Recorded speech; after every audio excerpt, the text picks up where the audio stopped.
Maria Masani. How do you do? Today, we'll be discussing how to attract high-value marrying men and scare away the players. And out of a sudden, you came through the door. So now, you know why elite women dress classy. Clothing is language, and elite women say with their clothes that they're legacy strategists who will assist men in preserving their legacy, name, and intergenerational wealth. This is why elite women do not show off their sexuality too much, but instead they express their sensuality through their femininity and personality.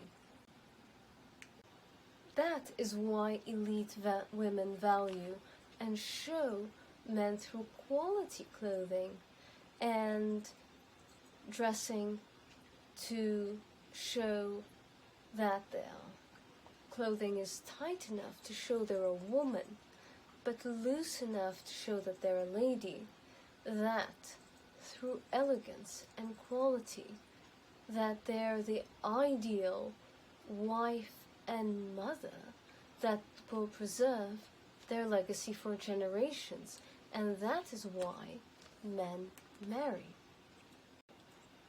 Broke women think wealthy and affluent women dress matronly. However, the women who do so at the same time do not get married. For example, the marriage rate in Quebec is 70% of women under the age 50 are unmarried. And in Quebec, as elsewhere, the marriage rate of the affluent is the same since the 1950s. And you can clearly see a difference between how affluent, trust fund young women dress when they finally realize, oh, I want a husband. They listen to their mothers, and it's very different from how the peasants dress who copy the popular culture. The popular culture is not there to help you succeed, get ahead, or level up in a democracy, because democracies are free. And in a capitalist democracy, all the corporations want to do is to promote profit. The most profitable demographic is dusty young men for music, so this is why they promote you to be the public toilet for dusty young men if you're young, and not to promote you achieving your goals, which you have to think for yourself with your own brain and put yourself first and think for yourself.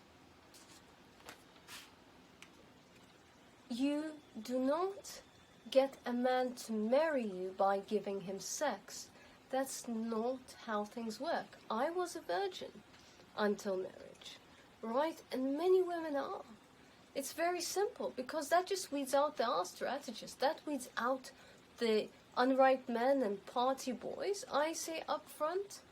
And only the men who are at the point in their life who want to get married do find that attractive, because they think, oh, okay, she is saying no, she's selective, she's a case strategist, so I am not at a high risk of being divorced or cheated on, because she is picky. So the path to marriage is not through the bedroom. The bedroom is simply something an art strategist or an immature, unripe duck boy pushes for. If you give him what he pushes for, it's a run of the lottery whether or not he'll marry you. So it's better to say, you know what, no. Give me the ring or nothing. And most legacy-minded men will be very happy. Oh my gosh, wow, someone who's on the same page as I am. So if she says no, she's probably not an art strategist. so she's probably faithful. So, being discerning and saying no, pushing for what you want, will get you what you want. Keep your heels high and standards higher. If you want marriage, don't just be a pick-me and give him sex in hopes of him marrying you. Say, you know what, I want marriage, or I want engagement. I want marriage, so, we get engaged first, and then we'll be intimate, because I am looking for marriage. And so many marriage-minded case strategists, if you say that in the beginning, are very relieved that you're on the same page. So this weeds out the duck boys. It's important to state what you want and not let duck boys who are young and unripe set your expectations for men who are ripe. Unripe fruit should not set your expectations for how healthy ripe fruit tastes, right? When my husband was younger, he was an unripe fruit, and he had his fun. Going from fun to fun to fun. And he never thought of women seriously. So he thought he was cute and had women pay for him. And if the women were attractive, then he would split the bill. That's something you should note. And then he took a break, had a monk stage, and went to graduate school, and then did his MBA and built his company. After his company, his startup, started succeeding, then he thought, it would be nice to have a wife to come home to. And I was the first person when that thought barely struck his mind that he met. And when we met, we went out for coffee, and he was asking me, what do women look for in relationships? And I told him that different women are different, but personally, I look for marriage, and if I don't see a ring in a year, I leave. And he thought, that's interesting. That woman looks like wife material. And he kept pursuing me, and we've been married for 6 years and together for 8.5. As a woman, you have to put yourself first and your self-interest first. If men don't pressure you for sex, they're probably gay. Most men will want to see whether or not you'll put out. And if you don't put out, then to them you're wife material. Now, I have a little story about why it's so important to have a man invest in you, to value you. A close male friend, when I was younger, had this car that he treated like a princess, and he would polish it with a little tiny jewelry cloth, his little baby princess.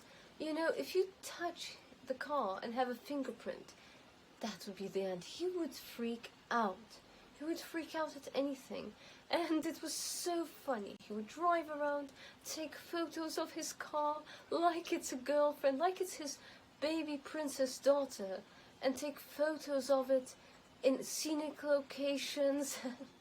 It was just, he would drive around, take photos of his car like it's a girlfriend, like it's his baby princess daughter, and take photos of it in scenic locations. It was just, he would drive around his car. He was that obsessed about it. And same man was so beastly, ghastly, and quite awful to his girlfriend. So I asked why the difference. Since, I'm half Arab and half Russian, and unlike a lot of North American women, I don't get triggered. Men are honest with me. So I asked him, could you please be honest? Why the difference between how you treat the car like a princess and how you treat your girlfriend? Quite frankly, like garbage. She's crying all the time. Why are you doing that? What's wrong? So he said, you won't be offended. I said, no. He said, well, look, Maria, the car, well, when I was in university, as you know, I was working and studying, and it was my dream since high school to own a Mercedes. So until I graduated university and started working, only then I could finally have my dream of owning a Mercedes, though a used one. Still, I finally have my dream car that I worked so hard for after many years. As for my girlfriend, you know, we went out on a date and she's from Quebec, so we split a beer. The second date, we split a beer, and he said she slept with him on the second date. So he said, my girlfriend cost me 2 beers to sleep with, right? She cost me 2 beers so that I got what I wanted. Whereas that car took me so many years to finally get that car. Men are not as romantic as the popular culture imagines them to be. Men are hunters. Men are predators first and gentlemen last. Men are the ultimate apex predator hunter species, if you think about it, that killed the sharks, that made a lot of animal species go extinct. Men are predators first and gentlemen last. That is why you cannot date with your heart. You have to date with your brain and look out for your self-interest first. Date rationally and date logically. You have to go for men who are case strategists and ripe and are ready to commit, have a legacy, form a family. You have to go for ripe fruit, for ripe K strategist men. Men marry for legacy. Even if they don't love a woman, they will marry for legacy. And they will not marry a woman who they don't think would be great for leaving a legacy. So Marilyn Monroe is an excellent example. John F. Kennedy met Marilyn Monroe at the same event or dinner as he met Jacqueline Kennedy.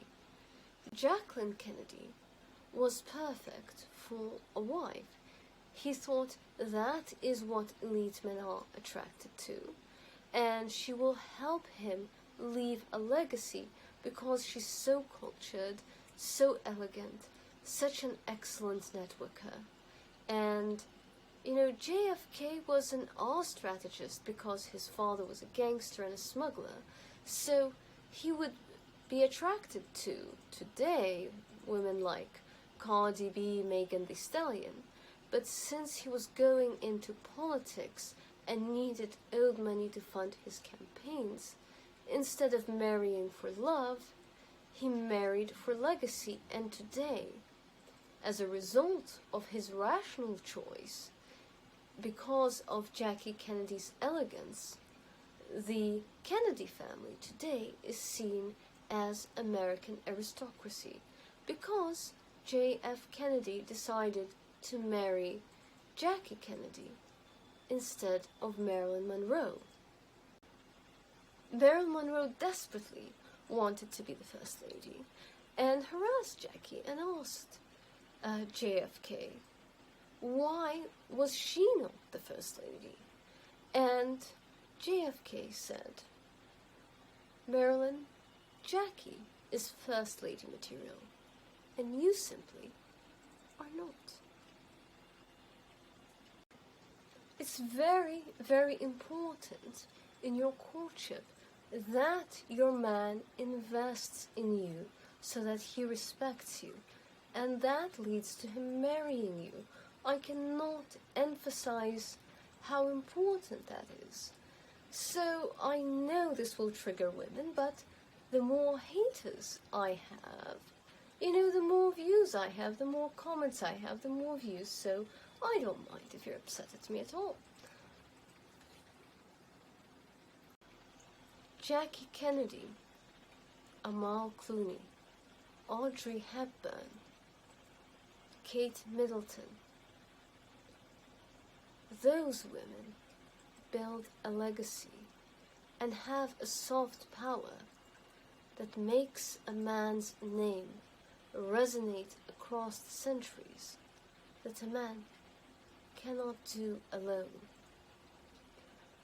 Femininity and elegance and culture can create a soft power that makes a man immortal. And this, my dears, is why powerful men marry. The right woman can make a man's name echo across the centuries. For example, the mistress of Louis XV, Madame Pompadour, and she heralded the Baroque era. Or Jackie Kennedy. Don't dangle sex in front of a man and desperation. Instead, dangle femininity, elegance, legacy, and having his name etched into eternity. Now that you know the science behind the great secret of relationships, you can tell players no and demand what you want in relationships. And trust me, you'll get it. So, next week we'll find out how to dress for legacy strategy, because clothing is a language, and I will teach you how to speak with your clothing the way you speak English. Ciao! Like or hate, share and subscribe to learn next week how to dress for intergenerational wealth. Ciao!